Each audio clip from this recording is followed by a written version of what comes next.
Juny, Equador de l'any. 13 dones han estat assassinades ja aquest any pel simple fet de ser-ho. 5 d'elles acumulades en una sola setmana. Els homicidis masclistes només són la punta de l'iceberg dels abusos, les humiliacions, les violacions i els maltractaments que pateixen moltíssimes dones en el nostre país i en tot el món. Aquesta setmana hem sabut que una dona, que ella mateixa va entregar-se a la policia, va tallar-li el penis al seu cap, que va intentar agredir-la sexualment. No era la primera vegada, sembla. La dona, aquest cop, en veure's acorralada, va decidir defensar-se. Ha estat detinguda.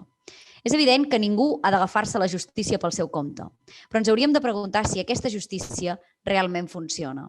Algunes de les víctimes d'aquest any van ser assassinades tot i tenir en vigor denúncies i ordres d'allunyament dels seus agressors. I amb totes aquestes dades encara ens hem de sentir alguns representants polítics parlant de coses com que la violència no té gènere, que les denúncies són falses o que la violència és familiar.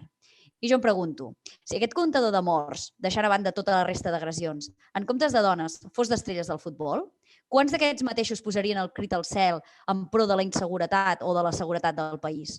Quants utilitzarien constantment aquesta xifra contra el govern de torn, amb tota seguretat progressista?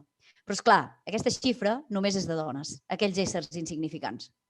En fi, la dona que aquesta setmana li ha tallat el penis al seu agressor, per descomptat, haurà de pagar el que ha fet. Però com a mínim no haurà de viure tota la seva vida amb el trauma d'haver estat violada.